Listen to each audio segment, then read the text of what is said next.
মহান আল্লাহ বলেন, মুত্তাকি যারা, পরহেজগার যারা, আল্লাহওয়ালা যারা, এদেরকে আমি আল্লাহ কিয়ামতের দিবসে একত্রিত করব একটা প্রতিনিধি দল হিসাবে। আর অপরাধী যারা, এদেরকে হাঁকিয়ে নিয়ে যাব জাহান্নামে উপনীত করার জন্য। দুটি আয়াত থেকে আমরা স্পষ্ট বুঝতে পারি যে দিনদার, ইমানদার, পরহেজগার যারা, তারা কিয়ামতের দিনে আল্লাহ পাকের কাছে আদর পাবে, কদর পাবে। পক্ষান্ত যারা অপরাধী, মুজরিম, তারা জাহান্নামে উপনীত হওয়ার জন্য বিতাড়িত হবে। আমরা ইমানদার মুসলমান, কোরআন বিশ্বাসী সম্প্রদায়। সুতরাং কোরআনের কোনো কথাকে উপেক্ষা করা একজন ইমানের দাবিদার মানুষের পক্ষে কখনো সমীচীন নয়। কারোর যদি বুঝতে ঘাটতি থাকে সেটি ভিন্ন জিনিস, কিন্তু বোঝার পরে সেটাকে অবিশ্বাস আর অস্বীকার করা, এটা কখনো ইমানদারের পক্ষে সম্ভব নয়। কোরআন শরীফে আল্লাহ বলেছেন, ওমতাজুল ইয়াউমা আইয়ুহাল মুজরিমুন। কিয়ামতের দিনে অপরাধীদেরকে নেককার থেকে পৃথক করা হবে। আজকের বাস্তব পৃথিবীতে নেককার আর অপরাধী, দিনদার আর দিনহারা, সব রকমের মানুষের মেলামেশা মিশ্রিত একটা সমাজ ব্যবস্থা। আবার বলছি, দিনদার আর দিনহারা, নেককার আর বদকার, সব রকমের মানুষের মেলামেশা একটা সমাজ ব্যবস্থা, যেটাকে আমরা নিজেরা উপভোগ করছি, উপলব্ধিতেও রয়েছে। আমি যত বড় আল্লাহওয়ালাই হই, সামাজিক জীবন ব্যবস্থাতে আমাকে কোনো বিভাগীয় বদকার মানুষের সঙ্গে আমার ওঠা বসা, লেনদেন, মিলমিশ হতেই পারে এবং হয়ে আছে। অস্বীকার করার ক্ষমতা কারণ নেই। আমি একজন নামাজি, কিন্তু কার্যক্ষেত্রে আমাকে বেনামাজির সঙ্গেও মিশতে হয়। আমি একজন হালাল রোজগারের মানুষ, কিন্তু পর্যায়ক্রমে আমাকে হারাম রোজগারকারী আর একজন মানুষের সঙ্গে লেনদেন আছে। আমি একজন আল্লাহওয়ালা, কিন্তু অবস্থার শিকার হয়ে আল্লাহ ভোলা মানুষের সঙ্গেও আত্মীয়তার মেলবন্ধন তৈরি হচ্ছে। আমার এই কথাগুলো আপনাদের কাছে মনে লাগছে, মনে খাটছে, হ্যাঁ না বলেন ভাই? তাহলে এই যে পার্থিব সমাজ ব্যবস্থায় আমরা সব রকমের মানুষ একাকার হয়ে গেছি, কিন্তু কিয়ামতের দিনে এই একাকারিত্ব চলবে না, বরং বিচারের এজলাসে দাঁড়ালেই আল্লাহ নেককার আর বদকার দুটি গোষ্ঠীকে আলাদা করে দেবেন। তাহলে এ থেকে বুঝতে পারা যায়, দুনিয়াতে যার সঙ্গেই যার দহরম মহরম, একাত্মতা বোধ, যার সঙ্গেই যার হরিহর আত্মা, অত্যন্ত মেলবন্ধন, এটি পার্থিব সমাজের একটা প্রচলন, প্রথা মাত্র। কথা বোঝাতে পেরেছি? কিন্তু কিয়ামতের দিনে এই মেলবন্ধন, এই সম্পর্ক, এই অবিচ্ছেদ্য প্রীতি ভালোবাসার বিনিময়ে কেউ রেহাই পাবে না, বরং বিচারের পূর্বেই আল্লাহ বদকারদেরকে নেককার থেকে আলাদা করে দেবে। এটা একটা ব্যবস্থাপনা।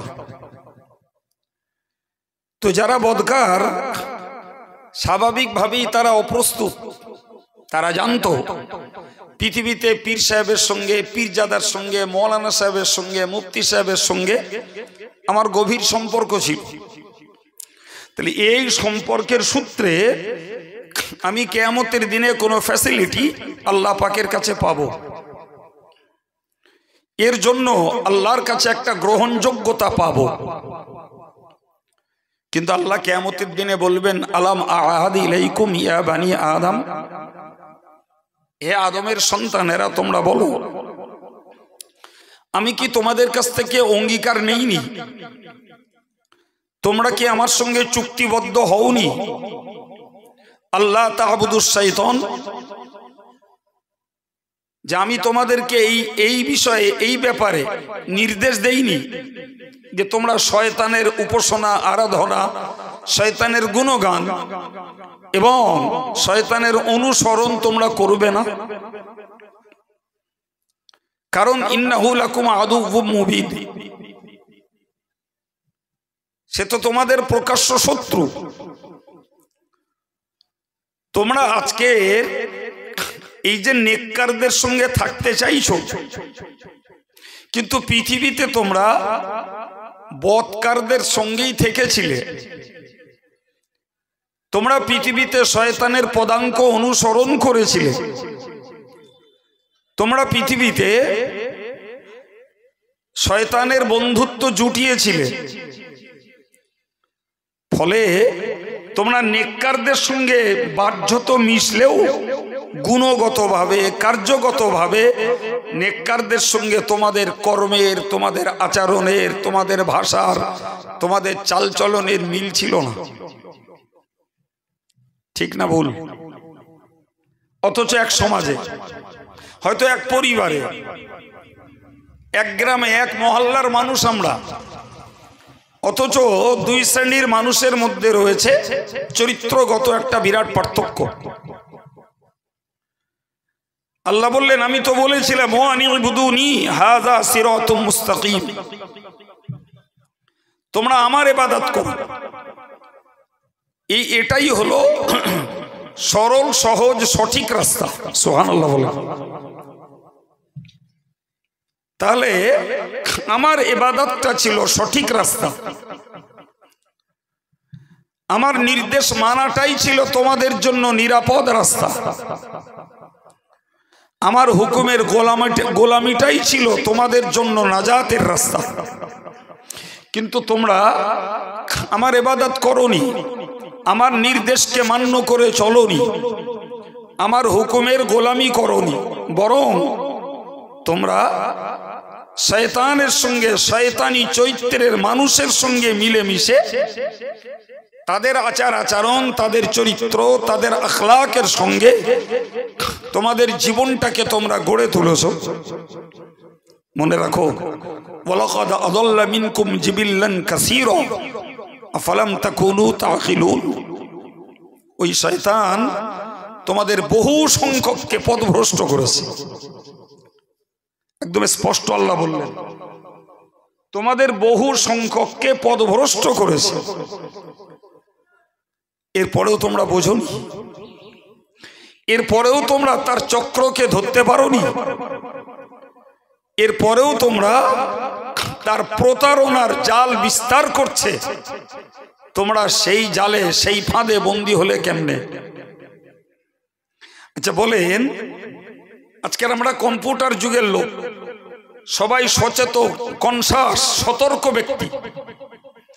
কোরআন এই যে স্পষ্ট বক্তব্যগুলো দিয়েছে, এই স্পষ্ট কথাগুলোর পর কোনটা শয়তানি রাস্তা, কোনটা রহমানি রাস্তা, কোনটা আল্লাহর সন্তুষ্টির, কোনটা ইবলিসের সন্তুষ্টির, কোনটা জান্নাতের আর কোনটা জাহান্নামের, সত্যই কি আমাদের বুঝতে দেরি বা ঘাটতি বা বাকি আছে বলে মনে হয়? একটু বলবেন বাবা। মাথা নেড়ে অনেকে বলছেন না। সত্যি বাকি নেই। এরপরে যদি আমরা রহমানি রাস্তাকে ছেড়ে দিয়ে শয়তানি রাস্তা ধারণ করি, এরপরে যদি আমরা আল্লাহর রাস্তাকে ত্যাগ করে ইবলিসের রাস্তা ধরি, জান্নাতের রাস্তাকে ত্যাগ করে জাহান্নামের রাস্তা ধরি, জান্নাতি চরিত্রকে ত্যাগ করে যদি জাহান্নামী চরিত্রের আমরা অনুসরণ করি, তাহলে এটা নিশ্চিত আমাদের নিজস্ব বোকামি ছাড়া আর কিচ্ছু না। বাবা ঠিক না ভুল? আমাদের নিজেদের বোকামি, নিজেদের বোকামির ফাঁদে নিজেরা বন্দী হচ্ছি। সুতরাং খুব গভীরতার সঙ্গে আমাদেরকে স্থির করতে হবে যে আমি পার্থিব জীবনটা কাটাবো কার দলে, কার নেতৃত্বে, কার অনুসরণে, কার ভালোবাসায়, কার সঙ্গে সহমত পোষণ করে আমি আমার পার্থিব জীবনটাকে কাটাবো।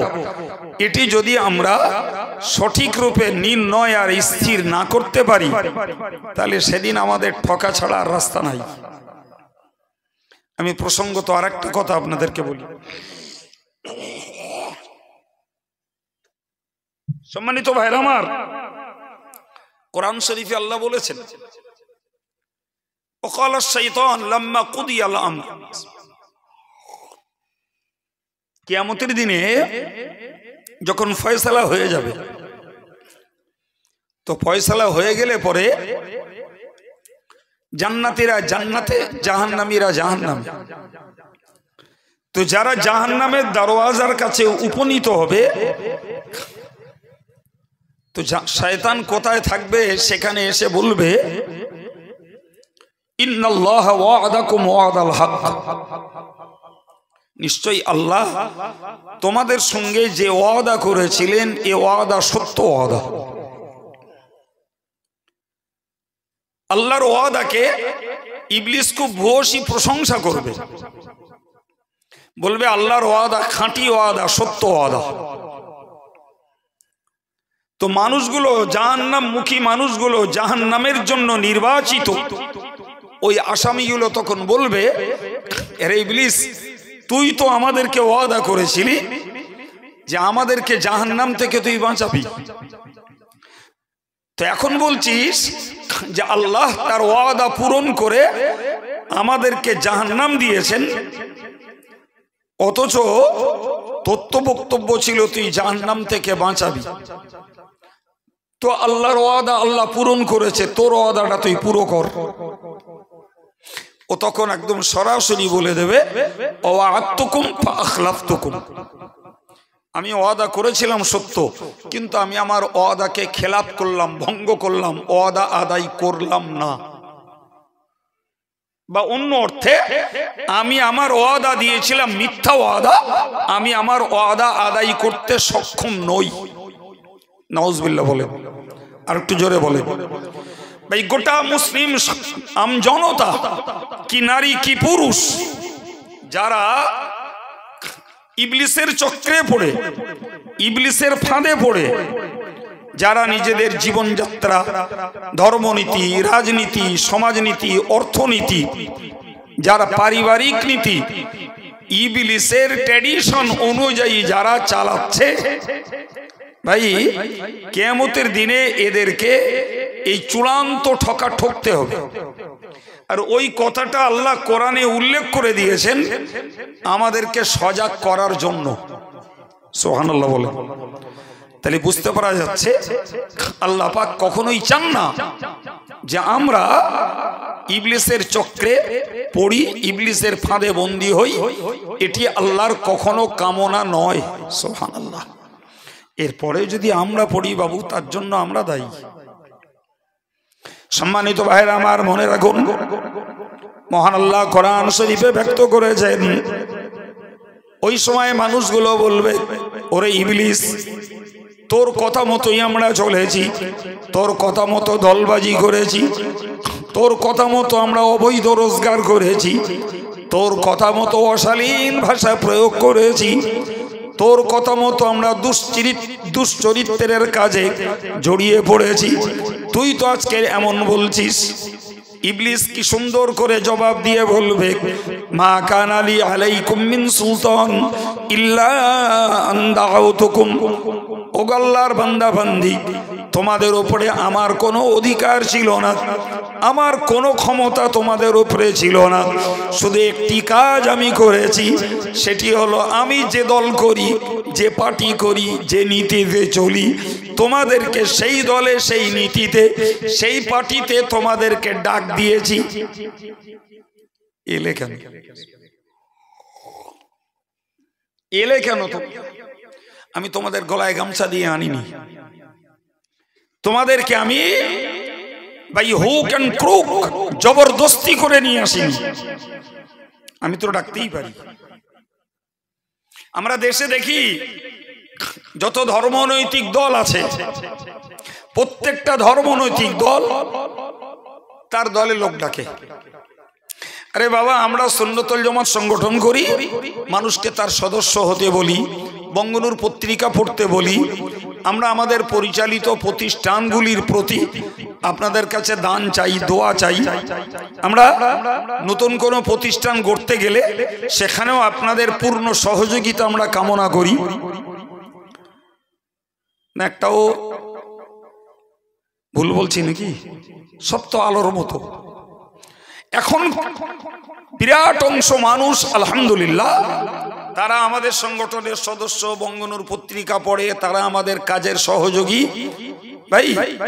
আবার অনেক মানুষ আছে যারা আমাদের ব্যক্তিগতভাবেও সমালোচনা করে, সংগঠনের বিরোধিতা করে, বঙ্গনুর পত্রিকাটাকেও সিলসিলার বিরোধী বলে আখ্যায়িত করে। নানান ভাবে রুচির মন্তব্য এক একজন মানুষের রয়েছে, তার মানে তারা আমাদের সমর্থক নয়। খুব স্পষ্ট কথা। তো আমরা কি তাদেরকে গলায়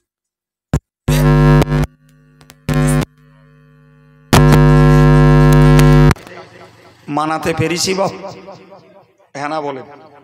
আমরা আমাদের কাজ করছি। জি, কার কখনো স্বার্থে ঘা লাগছে, তিনি আমাদের কাজের পাশ থেকে সাইড হচ্ছে। আবার কেউ কখনো কোনো ভালো দিক মনে করে আমাদের কাজের সঙ্গী সাথীও হচ্ছে। এটাই বাস্তবে দেখে আসছি। পৃথিবীতে যত রাজনৈতিক দল রয়েছে, প্রত্যেকটা রাজনৈতিক দলেরও একই সিস্টেম, যে যখন জার্সি পাল্টায় ভাই, তো যে দল থেকে পাল্টে আর এক দলে ঢুকেছে, এ দলটাকে কবরে আর শ্মশানে দেয়, আর ওই দলটার গাছ পানি দেয় ওরে জ্যান্ত করার জন্য। এটাই সিস্টেম। জি, সে বলো নিজে ছিল আগে ওই দলে, আজকে জার্সি পাল্টে আর এক দলে ঢুকেছে, সেটার ব্যাপারে সে এখন তুঙ্গে প্রচার করছে এবং তার হয়েই তার জীবন দিতে, তার জন্য মিথ্যা কথা বলতে, তার জন্য মিথ্যা প্রতিশ্রুতি দিতে, তার জন্য মদ খেতে, তার জন্য লোকের মদ বিতরণ করতে, তার জন্য মারদাঙ্গা করতে কোনোটাতেই পিছায় না। দেশের লোককে তারা ডাকছে যে এসো, বর্তমানকালে এই দলটা ভালো।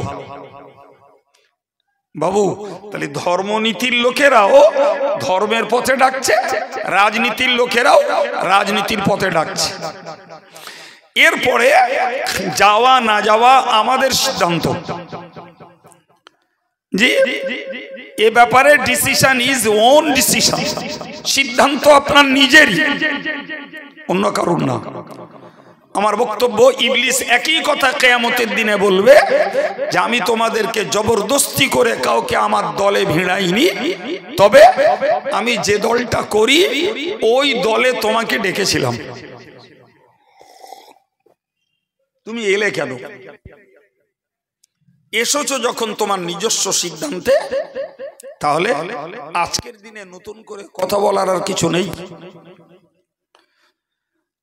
ইবলিস পরিষ্কার বলেছে, কোরআন শরীফে আল্লাহ ইবলিসের কথাকে কোট করে তুলে দিয়েছে, ফাস্তাজাবতুম লি, আমি তোমায় ডেকেছিলাম, তোমরা এসেছিলে।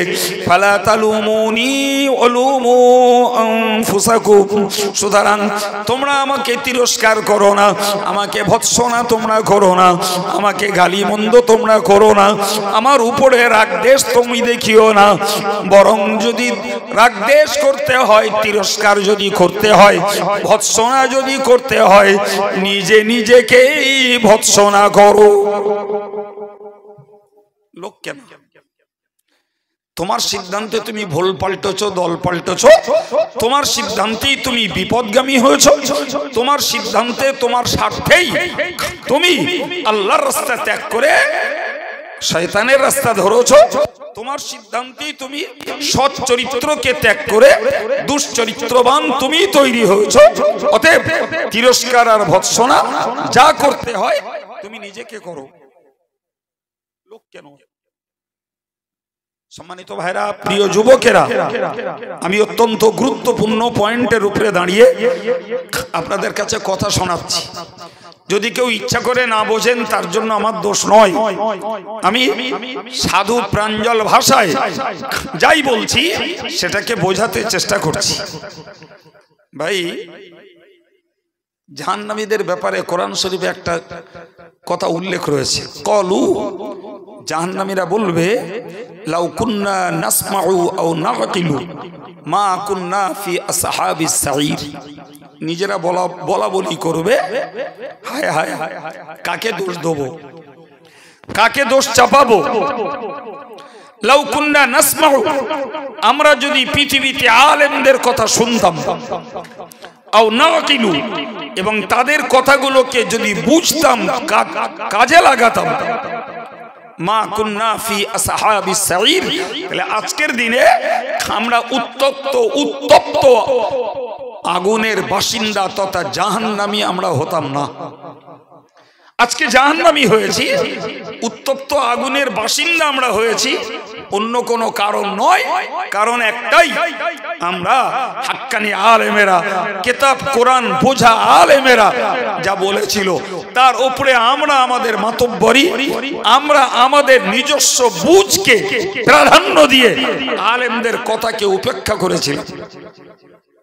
ফলে আজকে যা রেজাল্ট, যে ফলাফল আমাদের জন্য হয়েছে, এর জন্য অন্যকে দায়ী করা যাবে না, এর জন্য দায়ী আমরা। সম্মানিত ভাইরা আমার, সেদিন আফসোস করে পরিতাপ করে আর তো কিছু ভালো ফল হবে না।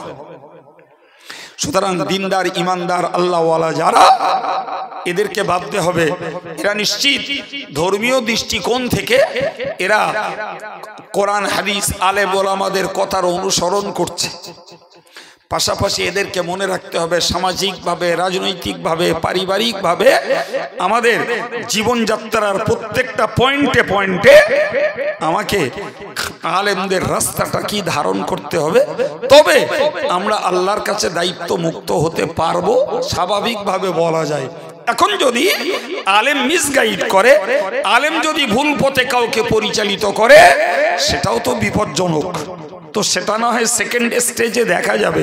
ফার্স্ট স্টেজ অন্তত দুনিয়ার ক্ষেত্রে আমাদেরকে মৌলিকভাবে আলেমদের কথাকে মান্যতা দেওয়ার মন একটা তৈরি করতে হবে। সেকেন্ড স্টেজে ভাববো যে আলেমটাকে মানছি, সে আলেমটা সাধু সজ্জন, নেককার, আল্লাহওয়ালা, দিনদার কিনা, সেটা ভাবার বিষয়। পরের স্টেজে দেখা যাবে। আশ্চর্য ব্যাপার, ইবলিস পরিষ্কার সেদিন জাহান্নামীদের লক্ষ্য করে বলবে, জি দেখো সত্য কথা হলো এটা, মা আনা বিমুসরিকিকুম ওমা আনতুম বিমুসরিকিয়া, আমি আজকে তোমাদেরকে বাঁচাতে পারবো না আর তোমরাও আমাকে বাঁচাতে পারবে না, এটা পরিষ্কার কথা। অতএব সবাই মিলেমিশে চলো জাহান্নামে যাই। এরপরে করার কি আছে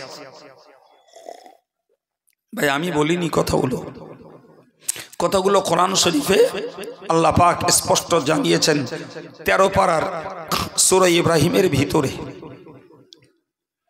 সম্মানিত ভাইরা আমার, আমি আপনাকে বিনয়ের সঙ্গে বলবো, মনে রাখুন, আমি আলোচনা শুরু করেছিলাম আপনাদেরকে কিয়ামতের দিনে নেককার বদকারকে পৃথক করে দেয়া হবে এবং সে দুনিয়াতে যত সুসম্পর্ক থাক না কেন এই সম্পর্কের সুবাদে হাসরের দিনে রক্ষা কারোর হবে না। বরং মনে রাখতে হবে আমাকে, আমি পার্থিব জীবনযাত্রায় যার সঙ্গেই মিশি না কেন, যদি তার আখলাক, তার আদাত, তার আমল, তার আচরণ আমার জীবনে যদি বাস্তবায়িত করতে পারি, সেটাই হলো আমার জন্য হাতিয়ার, আমার জন্য ওটাই অবলম্বন।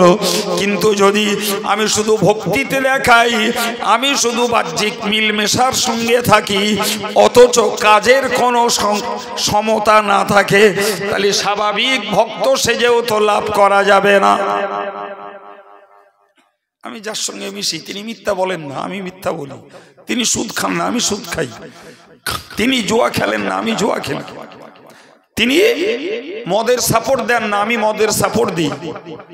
তিনি অবৈধ কামাই করেন না, আমি অবৈধ কামাই করি। ভাই, তাহলে সামাজিক দৃষ্টিতে তার সঙ্গে আমার প্রীতি, ভালোবাসা, লেনদেন যাই থাক না কেন, কিয়ামতের দিনে সঙ্গে থাকার কোনো উপায় নাই। কিয়ামতের দিনে আমাদের দেশীয় বাংলায় বলতে হয় ব্যালক হওয়াই লাগবে, সেপারেট হওয়াই লাগবে, কোনো উপায় নাই। সম্মানিত ভাইরা আমার, মনে রাখুন, এই জন্য আল্লাহর কোরআন বলেছে, আল আখিল্লাউ ইয়াউমাইযিন বা'দুহুম লিবা'দিন আদুউন ইল্লাল মুত্তাকিন। আমার আল্লাহ পাক কোরআন শরীফে বলেন, আল আখিল্লাউ ইয়াউমাইযিন বা'দুহুম লিবা'দিন আদুউন। হে দুনিয়াবাসী মানুষ, তোমরা মনে রাখো, আমি আল্লাহ তোমাদেরকে জানিয়ে দিলাম, পৃথিবীতে যার সঙ্গে যার বন্ধুত্ব, যার সঙ্গে যার খাতির করা তোমরা করেছো, সে কোন শ্রেণীর লোক, কোন দলের লোক, কোন নেতা, যার সঙ্গে তোমার মন চেয়েছে তুমি খাতির খাতরা বন্ধুত্ব স্থাপন করেছো, কিন্তু মনে রাখো, যদি তোমার বন্ধু হয় পার্থিব বন্ধু, যদি তোমার বন্ধু হয় ধর্ম ছাড়া সামাজিক বন্ধু, যদি তোমার বন্ধু হয় রাজনৈতিক বন্ধু, যদি তোমার বন্ধু হয় পার্থিব কোনো বন্ধু, ওই বন্ধুর চলে পড়ে তুমি যে পাপটাই করবে, ওর জন্য তুমি দায়ী থাকবে, তোমার বন্ধু তার দায় ঘাড়ে নেবে না।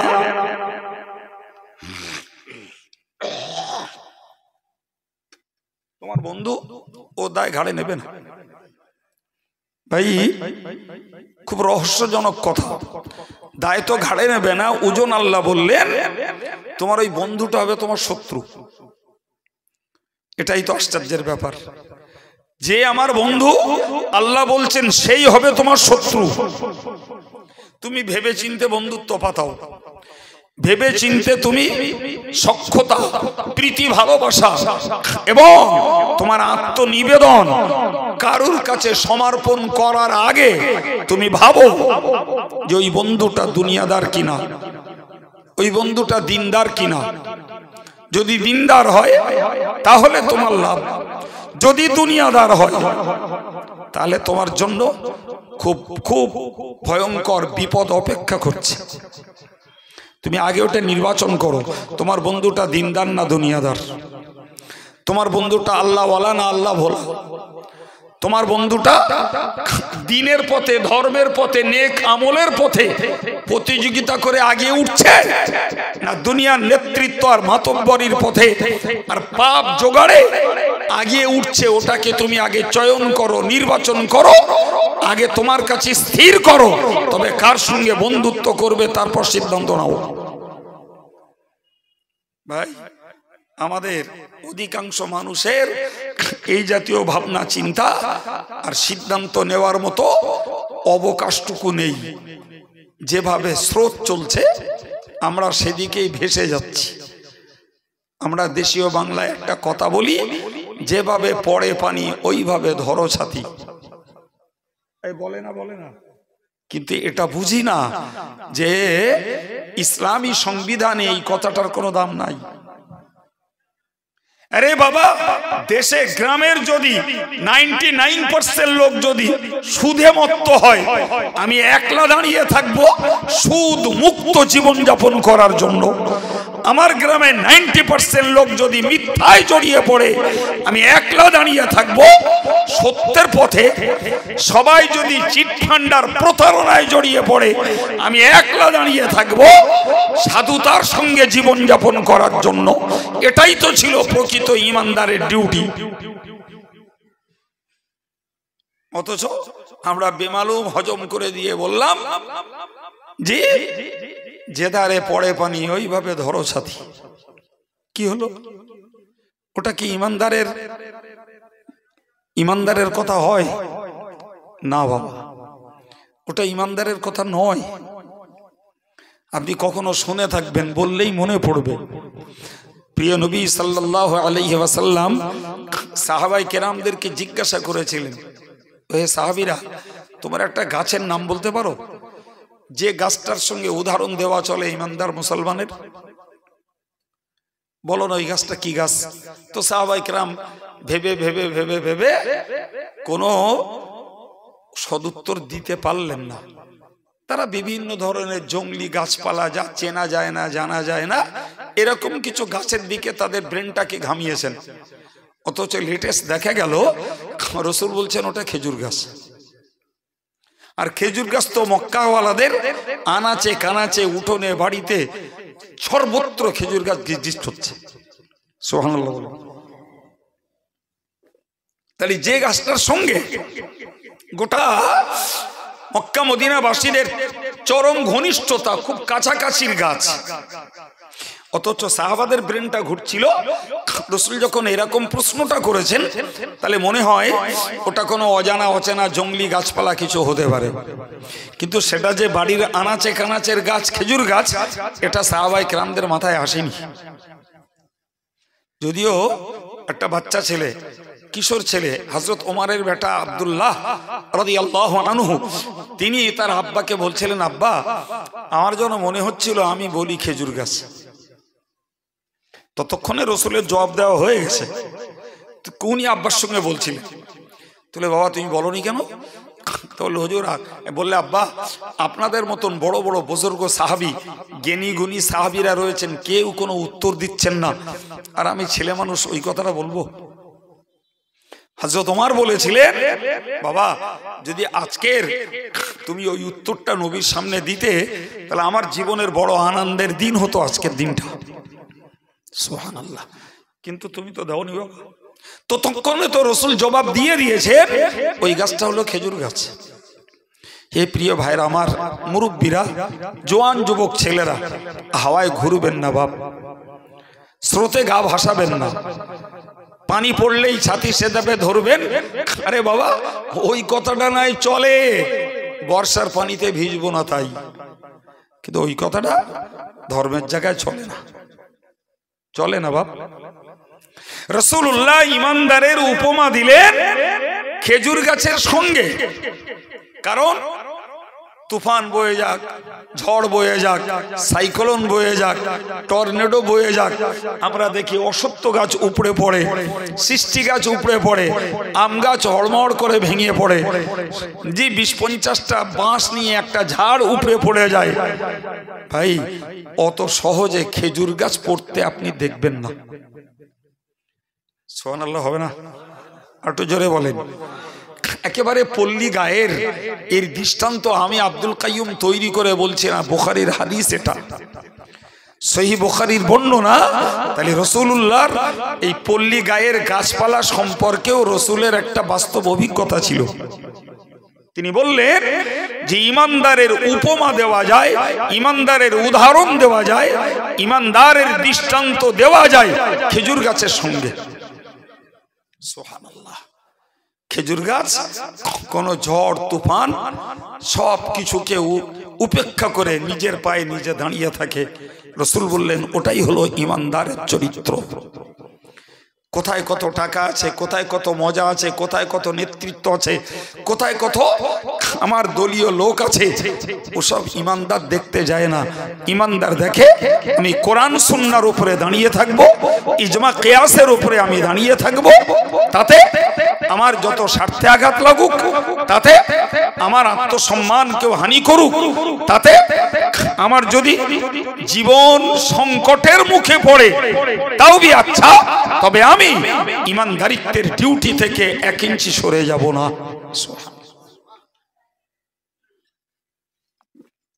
এটাই নবী পাক সাল্লাল্লাহু আলাইহি ওয়াসাল্লামের নীতি। দেখেননি, শোনেননি? নবীকে ওরা তো প্রচুর পরিমাণে আঘাত করার চেষ্টা করেছে, বিভিন্ন ভাবে নবীকে কোণঠাসা করার চেষ্টা করেছে, কিন্তু আল্লাহু আকবার, নবীকে আল্লাহর দেওয়া ডিউটি থেকে তারা হটাতে পারেনি। টাকার লোভ দেখিয়েছে, নেতৃত্বের লোভ দেখিয়েছে, সুন্দরী মেয়ের লোভ দেখিয়েছে, এমনকি জানে মারার প্রকাশ্য হুমকি চাচা আবু তালেবের কাছেও দিয়ে এসছে। আল্লাহু আকবার। টাকার লোভ, নারীর লোভ, নেতৃত্বের লোভ, জানে মারার হুমকি, একটাতেও রসুল ভীত সন্ত্রস্ত হননি। আর ওদের অফার, ওদের দেয়া প্রস্তাবের কাছে রসুল বিগলিত অবনত হয়ে যাননি। চিল্লে বলুন সুবহানাল্লাহ, আর একটু চিল্লে বলুন সুবহানাল্লাহ। ভাই, কথাগুলো আমরা জীবনে শুনে থাকি, কিন্তু নিজেদের কদমটাকে প্রতিষ্ঠিত রাখার ব্যাপারে আমরা দুর্বল হয়ে পড়ি। এটাই আমাদের বড় ঘাটতি। সম্মানিত ভাইরা আমার, আমি যে কথা আপনাদেরকে শোনাচ্ছিলাম, মহান আল্লাহ কোরআন শরীফে ব্যক্ত করেছেন, আল আখিল্লাউ ইয়াউমাইযিন বা'দুহুম লিবা'দিন আদুফুন ইল্লাল মুত্তাকিন। দুনিয়ার জমিনে তোমরা যার সঙ্গেই বন্ধুত্ব করেছো, নিশ্চিত করে মনে রাখো তোমার একাত্মবোধের বন্ধুটাও কিয়ামতের দিনে তোমার শত্রুতে পরিণত হবে। কিয়ামতে তোমার শত্রু হবে।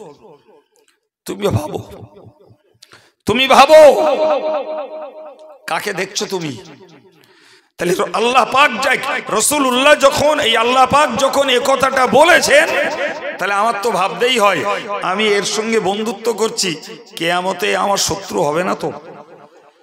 আমি এনার সঙ্গে বন্ধুত্ব করছি, তো আমার এই ভাইটা কিয়ামতের দিনে শত্রু হবে না তো? আমি ভেবে নিতে হবে। কিভাবে ভাববো? আমি পরিষ্কার দেখে নেব যে আমি ওনার চলে পড়ে দুটো পাপ করছি, ওনার পাল্লায় পড়ে আমি 5টা দুর্নীতির কাজ করছি। তাহলে আমি যখন কিয়ামতের দিনে ওনার রেফারেন্স দেবো যে উনি আমাকে এই কাজটা করিয়েছেন, উনি ওনার কথাতে আমি এই পাপ আচরণে জড়িয়ে পড়েছি, তো আল্লাহ ওনাকে ডাক দেবেন, দিয়ে বলবেন তুমি কি একে এই পাপ কাজ করিয়েছো? ও এক কথায় বলবে, আল্লাহ আমি তো একে চিনতাম না, এর সঙ্গে কোনো পরিচয় তো দূরের কথা, পৃথিবীতে কোনোদিন দেখাও হয়নি। ভাই, তখন তো হতবাক হয়ে, অবাক হয়ে, আশ্চর্যান্বিত হয়ে কিচ্ছু লাভ হবে না। হেরে, তোর সঙ্গে এত দহরম মহরম, তোর সঙ্গে এক থালায় ভাত খেয়েছি, 1 কাপে চা খেয়েছি, তুই আজকে এমন বলছিস? কোনো কথাই চলবে না। আল্লাহ বলো সব জানেন, রীতিমতো আল্লাহ সব জানেন, কে কাকে করিয়েছে আর কে কার ফলো করেছে সব জানেন। কিন্তু আল্লাহ হাতে নাতে প্রমাণ করিয়ে দেবেন যে আমি তোমাদেরকে পৃথিবীতে বলেছিলাম তোমার জাগতিক বন্ধু হবে তোমার শত্রু, সেদিন তুমি আমার কথার মূল্য দাওনি। আজকে দেখে নাও, আজকে দেখে নাও। আল্লাহ, তোমার সেই বন্ধুটাই তোমার শত্রু। তুমি কার দলে ভিড়ছো? কার পতাকার নিচেই ঘুরছো? কার কথা মেনে চলে তুমি ধর্ম করছো?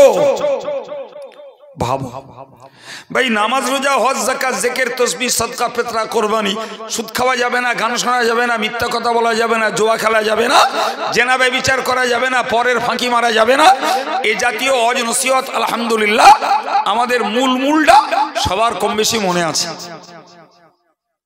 কিন্তু সর্বনাশ হচ্ছে আজকের দিনে সব থেকে বেশি আমাদের এই বন্ধুত্ব, আমাদের পরিচিতি, একজন আরেকজনের চলে পড়া, একজন আরেকজনের পাল্লায় পড়া, এতেই সর্বনাশ হচ্ছে। ভাই, মন্দটা ভালো হচ্ছে খুব কম, বরং ভালোটা মন্দের সঙ্গে জড়িয়ে পড়ছে বেশি। এটাই সর্বনাশ। আমার আল্লাহ বললেন ইল্লাল মুত্তাকিন, ও আমার বান্দা বান্দি তোমরা মনে রাখো, যদি তোমাদেরকে বন্ধুত্ব করতে ইচ্ছা হয়, ভালোবাসা যদি করতে ইচ্ছা হয়, আলেম হিসাবে হোক আর রাজনীতি হিসাবে হোক আর সমাজনীতির ক্ষেত্রে হোক, কাউকে যদি তোমার মেনে চলতে ইচ্ছা হয়, আগে তুমি পরীক্ষা করো ওই আলেম, ওই পীর সাহেব, ওই রাজনীতির নেতা কিংবা ওই সমাজপতি মোড়ল, আগে দেখো ওই লোকটা পরহেজগার কিনা, আগে দেখো ওই লোকটা আল্লাহকে ভয় করে কিনা, ওই লোকটার আখলাক আদাত আমলটা ভালো কিনা আগে তুমি দেখে নাও, তবে তুমি যে কোনো সাবজেক্টে তার ফলো তুমি করতে পারো। কারণ যদি সে আল্লাহ ভীরু হয়, যদি সে পরেজগার হয়, যদি সে হয় প্রকৃত পক্ষে কোরআন সুন্নাহর গোলাম, নিশ্চিত সে তোমাকে কখনো মিসগাইড করবে না, সে তোমায় কখনো ভুল পথ দেখাবে না, ভুল পথে পরিচালিত করে তোমাকে কোনোদিন বিপদে ফেলবে না। কিন্তু এছাড়া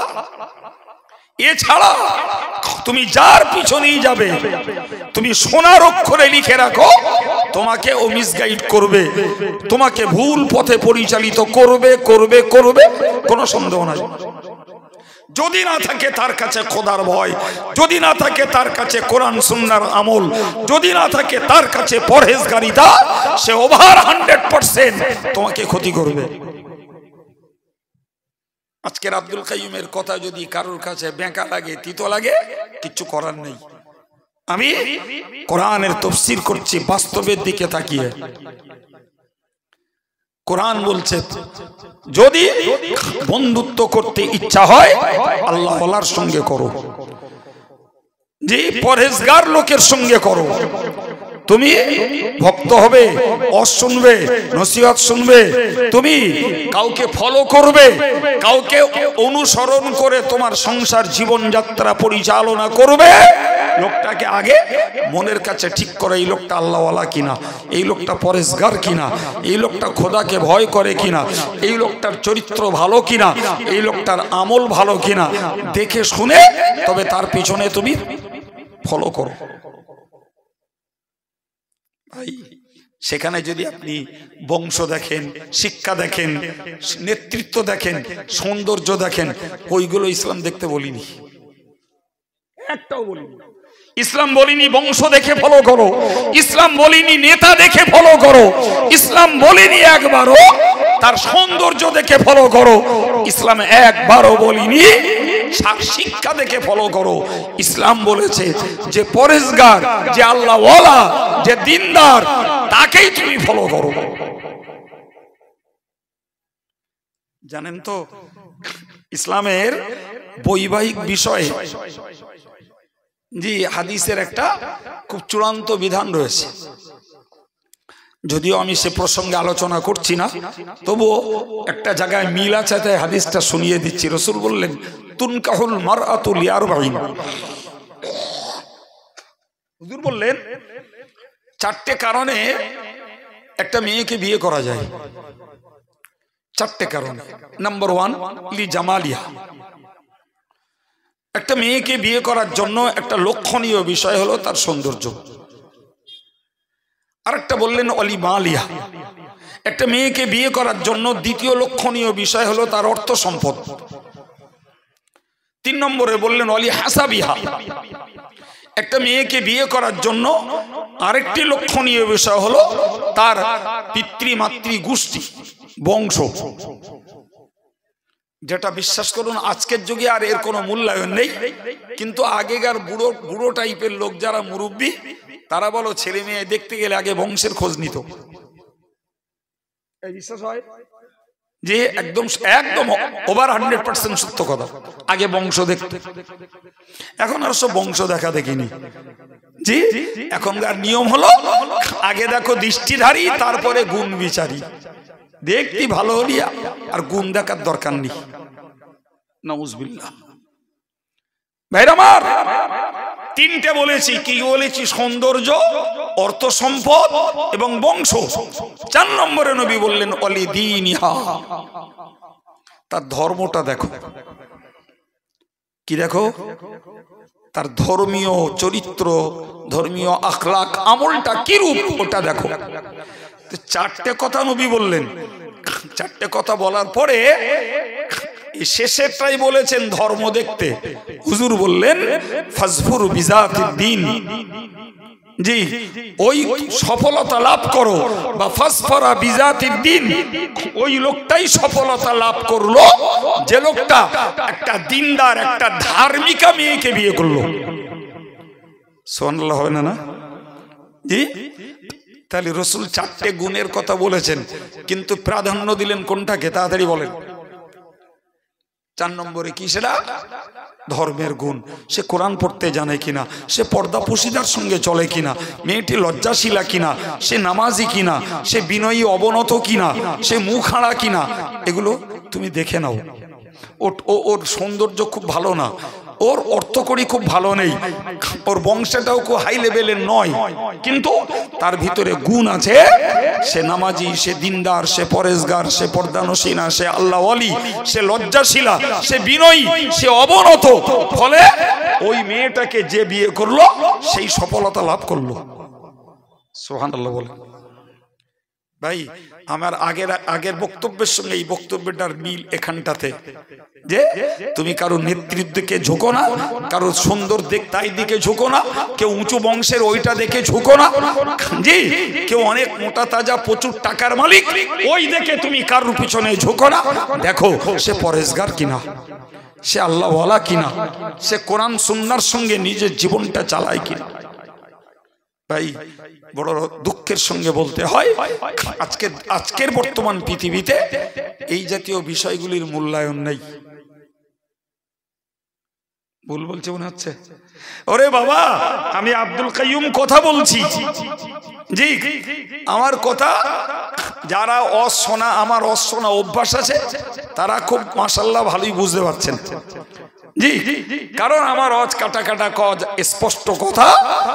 সুতরাং যাদের শোনা অভ্যাস তারা এক চান্সে বুঝবেন, যারা নতুন শুনতে বসে তাদের একটু বাধা বাধা লাগে, আবার 2-1 বার শুনলে সহজ হয়ে যায়, জি কিন্তু এটা নিশ্চিত জ্ঞানীরা বলবেন।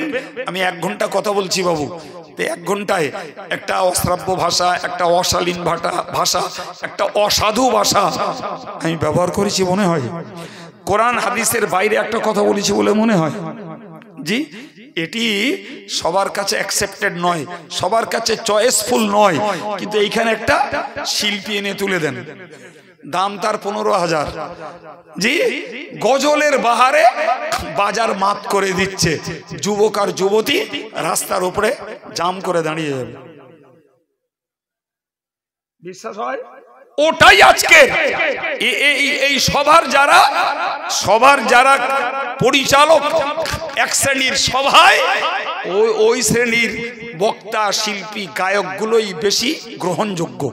কাইম সাহেব যতই জ্ঞান চর্চা করুক, যতই ব্রেন অপারেশন করুক, যতই মানুষকে আল্লাহওয়ালা হওয়ার জন্য সংবিধানের কথা আলোচনা করুক, এটির তুলনায় ওই গায়কের গজল, শিল্পীর গজল এক দলের কাছে বেশি প্রিয়।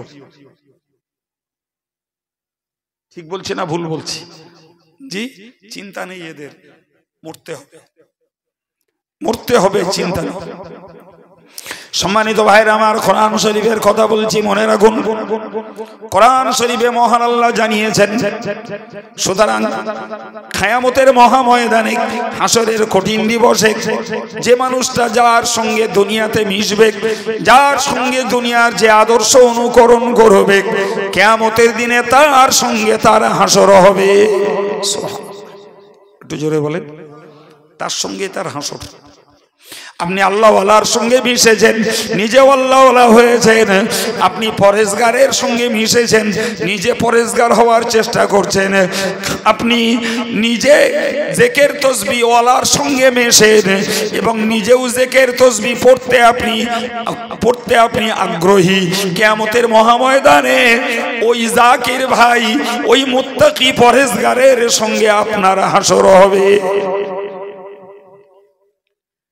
ভাই রসুল একটা হাদিসে বলেছেন, ইন্না আওলান নাসি বি ইয়াউমাল কিয়ামতি আকসারু আলাইয়া সালাতান আও কামা ক্বাল। হুজুর বলেছেন যে লোকটা যত বেশি দরুদ শরীফ পড়ে, কি পড়ে জোরে বলেন, যিনি যত বেশি দরুদ শরীফ পড়েন কিয়ামতের দিনে ওই মানুষটা আমার তত ঘনিষ্ঠ হবে।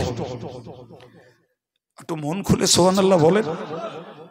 কথাটা নিঃসন্দেহে একজন দিনদার ইমানদার মানুষের জন্য, আল্লাহওয়ালা মানুষের জন্য অত্যন্ত মজাদার। যিনি যত বেশি দরুদ পড়বেন কিয়ামতের দিনে তিনি তত রসুলের কাছাকাছি থাকবেন। সুবহানাল্লাহ।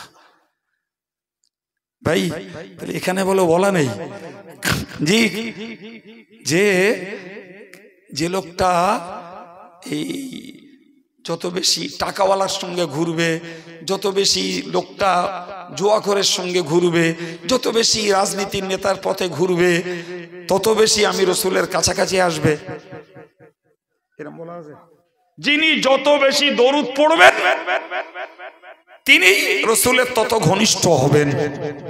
তাহলে দিনদার ইমানদার আমরা যারা বাবু, এই হাদিসটা থেকে তাহলে আমাদের একটা সিদ্ধান্ত নিতে হয়, আমাদের দরুদ পড়ার পরিমাণ খুবই কম। আমি ও প্রসঙ্গে যদিও কথা বলছি না, তবুও হাদিসটা বললাম বলে বলছি। ভাই আমাদের দরুদ পড়ার পরিমাণ ওই নামাজে দরুদ পড়া সুন্নত। শেষ বৈঠকে আত্তাহিয়াতু পড়ার পরে দরুদ শরীফ পড়া নামাজের মধ্যে সুন্নত করা আছে। তো যাদের মুখস্থ আছে তারা ওই সময়ের দরুদটা পড়ে। আর এছাড়া এরকম ওয়াজের মজলিস হলে একজন বক্তা ওঠেন, তিনি হয়তো প্রথম দিকে এক দুবার দরুদ শরীফ পড়ান, আবার হয়তো মাঝে মধ্যে একটু পড়ান।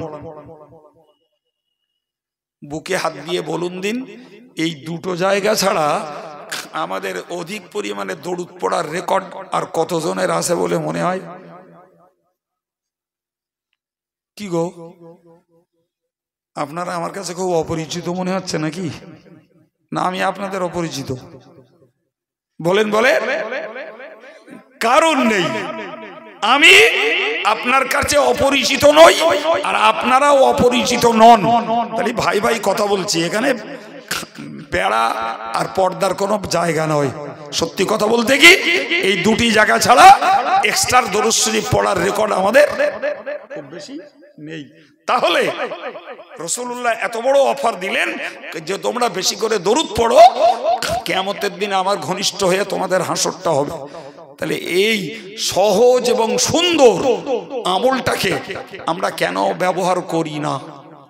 যাতে গুনাহ মাফ হয় দরুদ পড়লে, যাতে আল্লাহর কাছে দরুদ পাঠকের দরজা বৃদ্ধি পায়, যাতে এই দরুদ পড়নেওয়ালার সওয়াব হয়। জোরে বলুন সুবহানাল্লাহ। সর্বোপরি দরুদ পড়ার বদৌলতে কিয়ামতের দিনে রাসূলের ঘনিষ্ঠ হওয়া যায়। কই বাবা, এদিকে আমাদের মনোযোগের মানুষ কম, এদিকে মনোযোগের মানুষ কম, কিন্তু দুনিয়ার অন্য গল্পে, রাজনীতির গল্পে আমরা বিরাট এগিয়ে, বিরাট এগিয়ে। ও চর্চা করতে আমরা খুব আগ্রহী, কিন্তু যে কাজ করে রসুলের ঘনিষ্ঠ হব সে কাজে আমরা পশ্চাৎপদ, পিছিয়ে। আমি কি বলতেছিলাম আর কি জন্য এই কথাটাই বললাম? রাসূল বলেছেন আল মারউ মা মান আহাব্বা, যে যাকে ভালোবাসে আর তার আদর্শ মেনে চলে কিয়ামতের দিনে তার সঙ্গেই তার হাসরটা হবে। সুবহানাল্লাহ বলেন। জি, উদাহরণস্বরূপ আপনাকে আরেকটা হাদিস শোনাই, মনে রাখুন। রাসূলুল্লাহ বলেছেন যে লোকটা মান হাফাযা আলা সালাওয়াতিল খামসি, হুজুর বলেছেন যে লোকটা 5 ওয়াক্ত নামাজকে অত্যন্ত গুরুত্বের সঙ্গে সংরক্ষণ করে তথা টাইম টু টাইম নামাজটাকে আদায় করে, 5 ওয়াক্ত নামাজকে সময় মতো আদায় করে। হুজুর বলেছেন ও সাহাবীরা তোমরা মনে রাখো যে নারী যে পুরুষ 5 ওয়াক্ত নামাজকে সংরক্ষণ করে, সময় মতো আদায় করে, কানাত লাহু নূরান ওয়া বুরহানান ওয়া নাজাতান ইয়াউমাল কিয়ামাহ। সুবহানাল্লাহ। আল্লাহ পাকের হাবিব বললেন ওই নামাজ সেই নামাজির জন্য কিয়ামতের ময়দানে হবে নূর, আলো। ওই নামাজির জন্য হবে তার কাছে প্রমাণ স্বরূপ। ওই নামাজির জন্য হবে তার কাছে নাজাতের হাতিয়ার। তাহলে এক নামাজ তার জন্য নূর, নামাজ তার জন্য দলিল, নামাজ তার জন্য নাজাতের মাধ্যম। সুবহানাল্লাহ বলেন, আল্লাহু আকবার। তাহলে কিয়ামতের দিনে যদি জ্যোতিতে চলতে হয়, কিয়ামতের দিনে যদি নাজাত পেতে হয়, কিয়ামতের দিনে আল্লাহর কাছে নাজাত পাওয়ার জন্য কোন প্রমাণ যদি নিতে হয়, কি করতে হবে বাবা? জোরে বলেন মাশাআল্লাহ। শুধু নামাজ পড়তে হবে না, হাদিসের শব্দ এসছে হাফাজা। হাফাজার মানে হলো নামাজকে সংরক্ষণ করা। জি, সময় মতো তাকে আদায় করা, যত্নের সঙ্গে আদায় করা, মনোযোগের সঙ্গে আদায় করা। অপরদিকে বললেন ওমাল্লাম ইউহাফিজ আলাইহা, যে লোকটা নামাজকে যত্ন নেবে না, নামাজকে সংরক্ষণ করবে না, নামাজটাকে মনোযোগের সঙ্গে পড়বে না, লাম ইয়াকুল্লাহু নূরান, তার জন্য কিয়ামত হবে অন্ধকার, আলো তার কাছে থাকবে না। ওরা বুরহানান, তার কাছে কোনো প্রমাণ কিছুই থাকবে না। ওয়ালা নাজাতা ইয়াউমাল কিয়ামাহ, এবং কিয়ামতের দিনে আল্লাহর কাছে তার নাজাত নাই। প্রিয় ভাই, আমি এই পর্যন্ত হাদিসটা যা বলেছি, আমার আগের আলোচনার সঙ্গে এই হাদিসের মিল নাই, কিন্তু হাদিসের শেষ অংশে বলা আছে ওই লোকগুলো যারা নামাজকে সংরক্ষণ করবে না, ওই লোকগুলোর হাসর হবে মা ফিরাউনা ওয়া হামানা ওয়া কারুনা। আমার আল্লাহ পাকের নবী বলেছেন তার হাসর হবে ফেরাউনের সঙ্গে, তার হাসর হবে হামানের সঙ্গে, তার হাসর হবে কারুনের সঙ্গে। প্রিয় ভাইরা আমার, ও মুরব্বীরা, যুবকেরা, একটু বল না বাবা, একটু বল না বাবা, ফেরাউন, হামান, কারুন, সাদ্দাদ, এদের মতো অপদার্থগুলোর ঠিকানা কোথায়? কোথায়? হে ছেলেরা, মেয়েরা, নামাজ না পড়ার জন্য তোমার হাসর হবে ওদের সঙ্গে। হাদিসে একদম স্পষ্ট বলা আছে ফেরাউন, হামান, কারুন, সাদ্দাদ, এদের মতো কুখ্যাত বদকার, এদের মতো কপাল পোড়া জাহান্নামীদের সঙ্গে বেনামাজিদের হাসর হবে। তাহলে আগে কি বললাম? দরুদ অতিরিক্ত পড়লে হাসর হবে কার সঙ্গে? সবাই মিলে বলেন, নবীর সঙ্গে। জি, আর এই হাদিসটা শোনালাম, নামাজকে যত্নের সঙ্গে আদায় করলে সে পাবে আলো, সে পাবে প্রমাণ, সে পাবে নাজাতের ওসিলা। আর যে নামাজকে যত্নের সঙ্গে আদায় করবে না, তার হাসর ফেরাউনের সঙ্গে, হামানের সঙ্গে, কারুনের সঙ্গে। তাহলে এই হাদিসগুলো থেকে বুঝতে পারা যায় পার্থিব জীবনের কাজের ভিত্তিতে কিয়ামতের ময়দানে আপনার আমার সঙ্গী জুটবে। কি বলছেন? এখন যে লোকটা মনে করুন একটা সমাজপতির সঙ্গে দিন কাটিয়েছে, জীবন কাটিয়েছে, জি, একজন লোক রাজনীতির পিছনে ঘুরে রাজনীতির নেতার সঙ্গে জীবন কাটিয়েছে, একজন ব্যক্তি সুদ করা জোয়া করার সঙ্গে তার জীবন কাটিয়েছে। তবে এই হাদিসগুলো শুনে কি মনে হচ্ছে বাপ? বলেন বলেন, হাসরটা কার সঙ্গে হবে? যার সঙ্গে তুমি মিশবা, যার সঙ্গে তুমি ঘর করবা, যার আদর্শকে ফলো করবা, তার সঙ্গে হবে।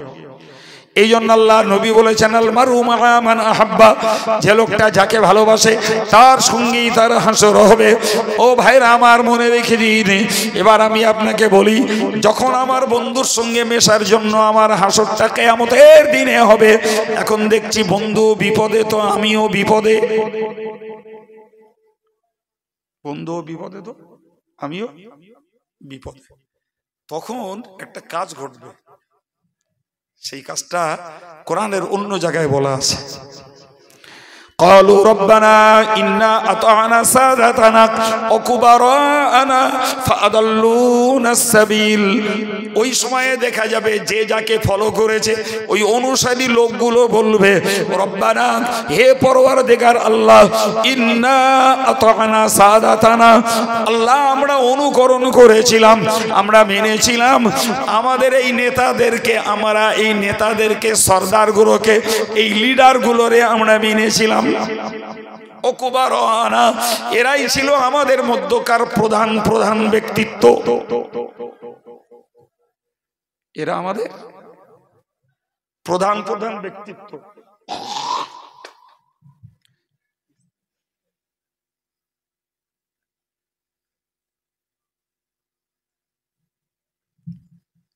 কি বললাম বাবু?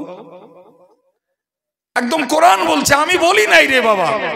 কোরআন শরীফের সূরা আহজাবের শেষ অংশের দিকে আল্লাহ বললেন, এরা বলবে ইন্না আতা'না সাদাতানা, আমাদের সরদার, আমাদের লিডার, এদেরকে অনুসরণ করেছিলাম।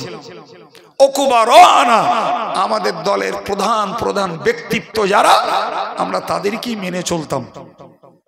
এখন দেখতে পাচ্ছি ফাদাল্লুনাস সাবিল, তারাই আমাদেরকে বিভ্রান্ত করেছে, তারাই আমাদেরকে পথভ্রষ্ট করেছে, তারাই আমাদেরকে মিসগাইড করে ভুল পথে পরিচালিত করে আমাদের বিপদগামী করেছে। কি সর্বনাশ! একদম স্পষ্ট কোরআনের বক্তব্য। জি, সে হতে পারে ইমানদার, হতে পারে কাফের, হতে পারে সাধারণ সমাজপতি, হতে পারে সাধারণ রাজনীতির নেতা, হতে পারে কোন ধার্মিক, হতে পারে কোন ধর্মের ভেকধারী দায়িত্বশীল, যেই হোক না কেন, আল্লাহ আমরা এদেরকে মেনেছিলাম, এরাই দেখছি আমাদেরকে ভুল পথে চালিত করেছে। যা আমরা বুঝতে পারি, আমরা বুঝতে পারি। সুতরাং আল্লাহ তোমার কাছে আমাদের দাবি, রব্বানা আতিহিম দিফাইনি মিনাল আযাব, ও আল্লাহ তোমার কাছে মিনতি করছি, ওই যে নেতাগুলো, এদেরকে দেন আপনি দ্বিগুণ তথা ডবল শাস্তি। এরাই আল্লাহরে পরামর্শ দেবে। কারা? ফলোয়ার্সরা, অনুসারীরা, অনুগামীরা, যারা পিছনে জিন্দাবাদ দিয়ে হুড়োচ্ছে, যে আসলে কর্মের জায়গায় নেই, শুধু সাপোর্ট দিয়েই সার। এরা বলবে আল্লাহ ওদেরকে ডবল শাস্তি দাও। আর কি? ওয়ালানহুম লানান কাবীরা, আল্লাহ তোমার কাছে মিনতি করছি, এদেরকে আল্লাহ বড় সড় গজব, বড় ধরনের অভিসম্পদ এদের উপরে দাও। বড় অভিসম্পদ দেবে না ছোট অভিসম্পদ দেবে? বড় লানত না ছোট লানত? আল্লাহ জানে না, জানে না।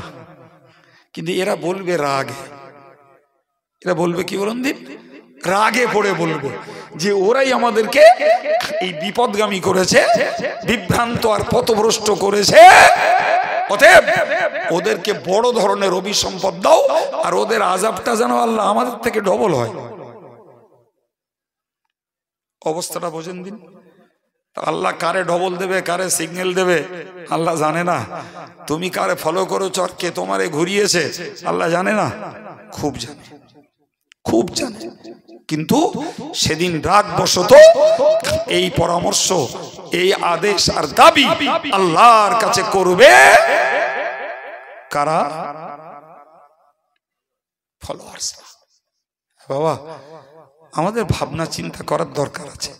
দেশটা স্থির মনে করবেন না, দেশটা অস্থির। মানুষগুলো কি স্থির ভাবলে হবে না, মানুষগুলো অস্থির। এমনকি সত্যি কথা বলতে গেলে বলতে হয়, রাজনৈতিক নেতাদের অস্থিরতা তো আছেই।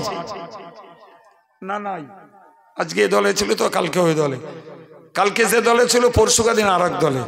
আজকের যুগে এসে দেখতে পাচ্ছি যে ইমানদারদের মধ্যে বেশি দায়িত্বশীল হলো আলেমেরা। অবাক কাণ্ড, সেই আলেমদের নীতিরও স্থিরতা নেই। এবং আমি বাস্তব বলছি না অবাস্তব। তাহলে একটা দুনিয়াদার মানুষ, একটা রাজনীতির লোক, জি, তারা তাদের নেতৃত্বের স্বার্থে, গদি দখলের স্বার্থে, ভাই মাতব্বরির স্বার্থে তারা ভুল পাল্টে দল পাল্টে জার্সি পাল্টে যা ইচ্ছা করতে পারে, কিন্তু অবাক কাণ্ড এমন একটা পিরিয়ডে আমরা এসেছি যে যুগে দেখছি রাজনীতির নেতাদের মতো একদল আলেমরাও তারা তাদের নীতি, তারা তাদের নৈতিকতা, আখলাক, আমল সবকিছু পাল্টে ভুল পাল্টে সম্পূর্ণ আরেক দলের হয়ে ওকালতি করছে। তাহলে ইমানদার আর খেজুর গাছ থাকলো? কি বলেন না, ইমানদার আর খেজুর গাছ থাকলো? বাপ, এই ইমানদারকে খেজুর গাছের তুলনা দিয়েছেন কে? বলেন বলে রাসূলুল্লাহ। রাসূলুল্লাহ। তাহলে ইমানদার খেজুর গাছ থাকলেও কি করে? ঝড় আসার আগে তো পড়ে গেল। আরে ঝড় তো অন্য কিছুই না, ঝড় তো পার্থিব ঝড়, ঝড় তো লোভের ঝড়, ঝড় তো পয়সার ঝড়, ঠিক কিনা বলেন? ঝড় তো দুর্নীতির ঝড়। ঝড় এলো তাতেই পড়ে গেলাম। আপনি অবাক হয়ে যাবেন, কোরআন শরীফে এই ব্যাপারে এত মারাত্মক কথা বলা আছে, শুনলে আশ্চর্য লাগবে। কিয়ামতের দিনে ওই ফলোয়ার্সরা, ওই অনুসারীরা, তারা আল্লাহকে বলবে, আমি কোরআন পড়ে শোনাচ্ছি আপনাকে, আপনি বুঝবেন। কোরআন শরীফের 24 পারার 18 রুকুতে আল্লাহ স্পষ্ট করে জানিয়েছেন, ক্বালাল্লাযীনা কাফারু রব্বানা আরিনাল্লাযাইনি আদাল্লানা মিনাল জিন্নি ওয়াল ইনস। কিয়ামতের মহাময়দানে, হাসরের কঠিন দিবসে ওই ফলোয়ার্সরা বলবে, অনুসারী লোকগুলো বলবে, আদল ও রব্বুল আলামিন আল্লাহ, যে সমস্ত মানুষেরা আর যে সমস্ত জেনেরা আমাদেরকে পথভ্রষ্ট করেছিল।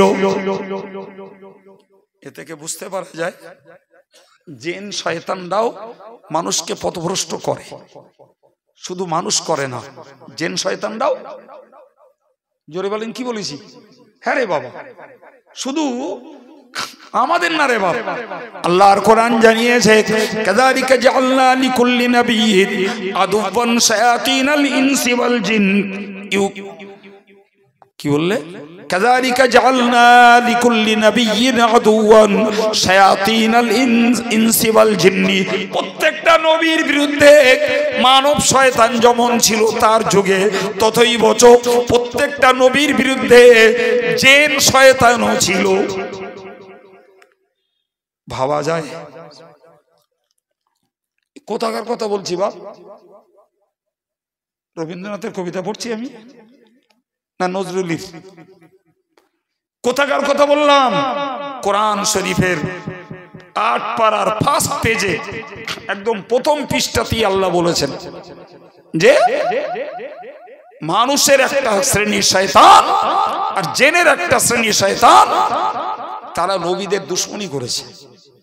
আচ্ছা বলেন বাবা, যদি নবীদের দুশমনি জিনের একটা অংশ আর মানুষের একটা অংশ করে থাকে, তাহলে আমাদের পিছনে সেই জিন শয়তান আর মানুষ শয়তান আছে না নেই?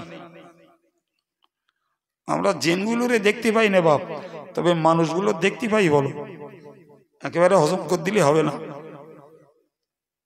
জি, কিয়ামতের দিনে এই ফলোয়ার্সরাই কিয়ামতের দিনে আল্লাহকে লক্ষ্য করে বলবে, রব্বানা, হে পরওয়ারদিগার, আরিনাল্লাযাইনি আদাল্লানা। আল্লাহ ওই দুটো গোষ্ঠী, ওই দুটো সম্প্রদায়, ওই দুটো শ্রেণী, যে মানুষগুলো আর যে জিনগুলো আমাদেরকে পথভ্রষ্ট করেছে, আল্লাহ একটু ওদের দেখিয়ে দেন, আমাদেরকে দেখান।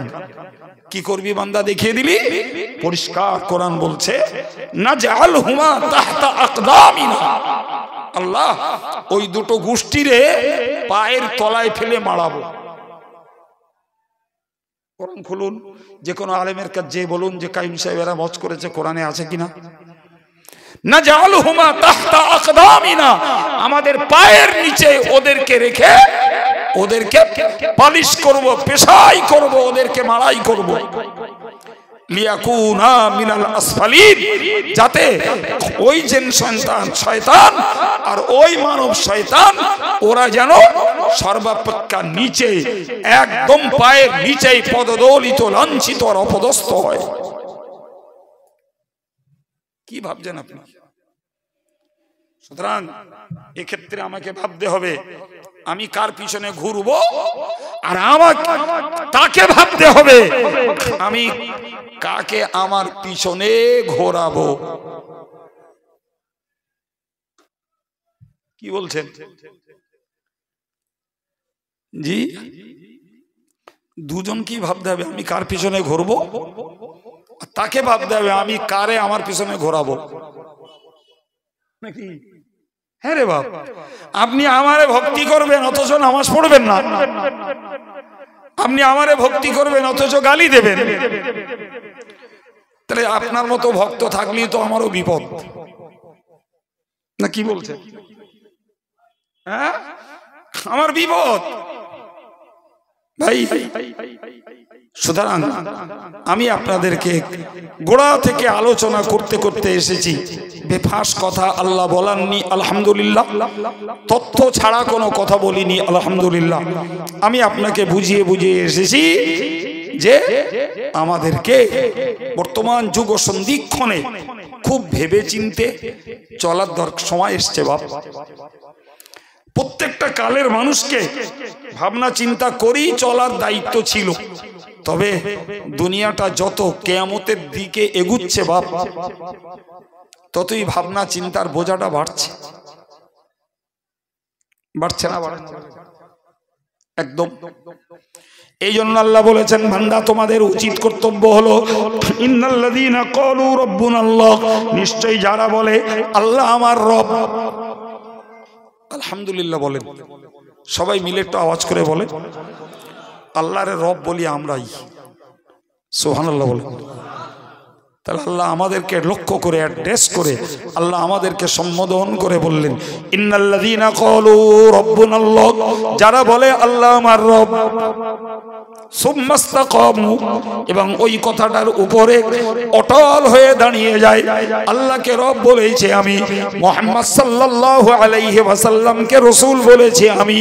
শুধু ওই নয়, আমি মাযহাবের ইমাম, ইমামে আযম আবু হানিফা রাহিমাহুল্লাহ হুজুরকে আমি আমার মাযহাবের ইমাম বলে মেনে নিয়েছি। ফুরফুরা শরীফের পীর মুজাদ্দিদে জামান আলা হযরত দাদা হুজুর কিবলা রাহমাতুল্লাহ আলাইহিকে আমার সিলসিলায়ে তরিকতের নেতা বলে, ইমাম বলে মেনে নিয়েছি।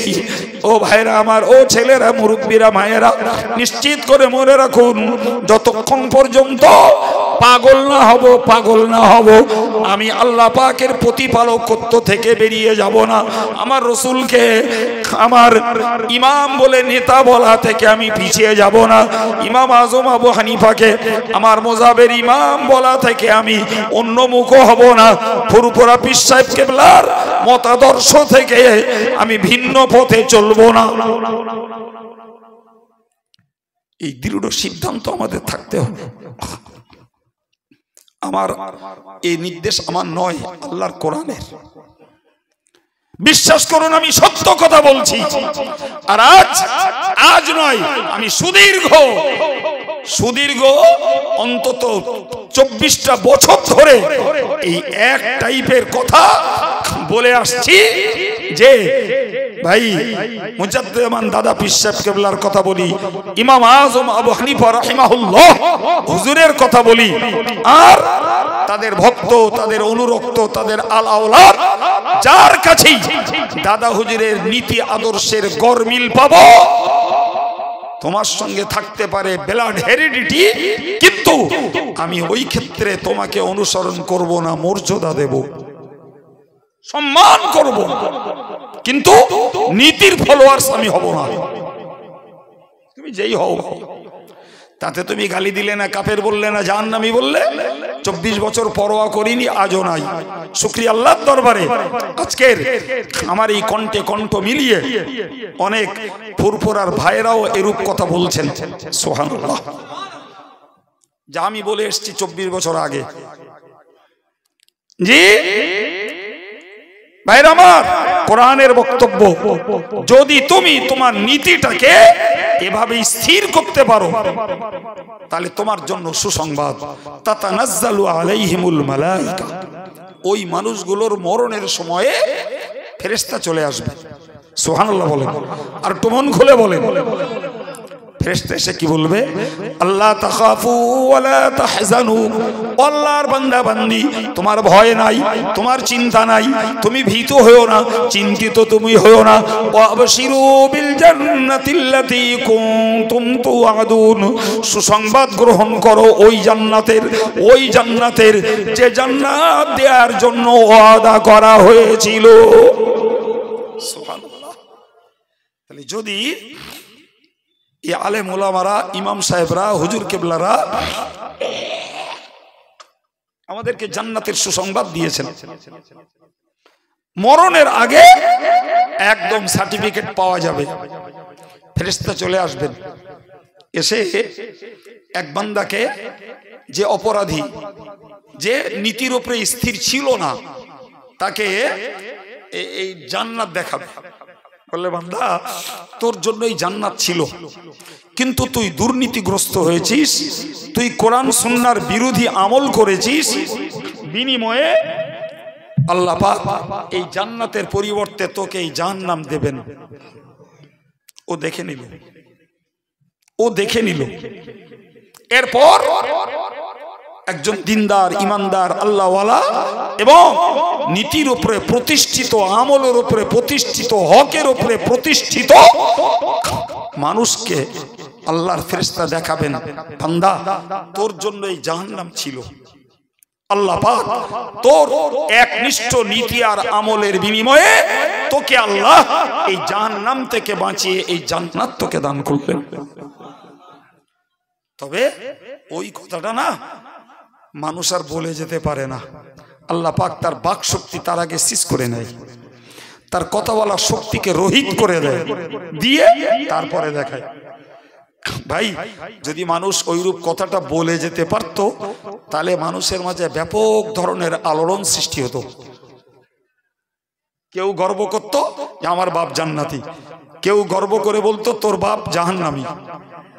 হ্যাঁ না বলেন? জি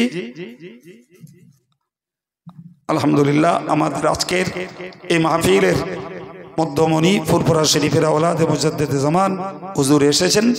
তিনি তার উদ্যত কণ্ঠের আলোচনা করবেন। আমার মাইক ছাড়ার সময় হয়ে এসেছে, তার আসার অপেক্ষায় আমি অপেক্ষমান। একবার প্রাণ খুলে দরুদ শরীফ আল্লাহুম্মা সাল্লি আলা।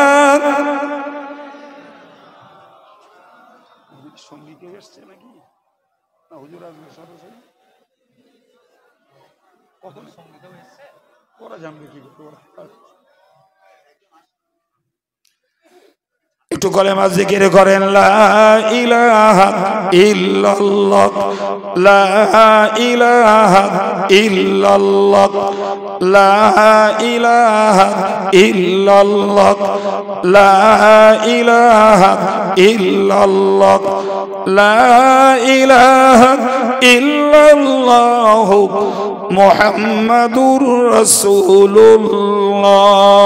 আল্লাহুম্মা সাল্লি আলা।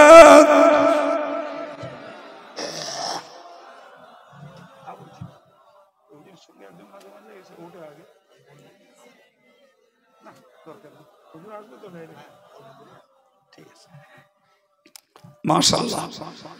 তো আলহামদুলিল্লাহ, আমি যে কথা বলতেছিলাম যে তাহলে মরার আগে জান্নাত দেখে মরা যাবে, তবে আল্লাহ ওই জিনিস কাউকে বলে যেতে দেন না। বললে মানুষের মধ্যে আলোড়ন সৃষ্টি হতো, মানুষের মধ্যে ফিতনাবাজি তৈরি হতো। কেউ বলতো তোর বাপ জাহান্নামে গেছে, আর কেউ গর্ব করে বলতো আমার বাপ জান্নাতে গেছে। কি ঠিক না ভুল? আল্লাহ বললেন, শোন বান্দা, আমি তোদেরকে বলছি শুধু ওই নয়, তোর ভয়ও নাই, চিন্তাও নাই, বরং তোর জন্য সুসংবাদ ওই জান্নাতের, যে জান্নাত তোমাকে দেওয়ার জন্য ওয়াদা করা হয়েছিল। নুজুলাম মিন গফুরির রহিম। সুবহানাল্লাহ। আল্লাহ বললেন, মহা ক্ষমাশীল এবং মহা দয়াশীল আল্লাহর পক্ষ থেকে এটা তোমার জন্য মেহমানদারি, এটা তোমার পুরস্কার, এটা তোমার পাওনা আতিথেয়তা। সুবহানাল্লাহ। তাহলে জান্নাতটা হলো ইমানদার মুসলমানদের জন্য আল্লাহর পক্ষ থেকে মেহমানদারি, আল্লাহর পক্ষ থেকে আপ্যায়ন। কিন্তু তার জন্য আমাদের দরকার জীবনের স্থিরতা, জীবনের একনিষ্ঠতা। তার জন্য আমাদের দরকার আমাদের জীবনের কোরআন সুন্নাহর উপরে একদম প্রতিষ্ঠিত আমল। সুবহানাল্লাহ বল।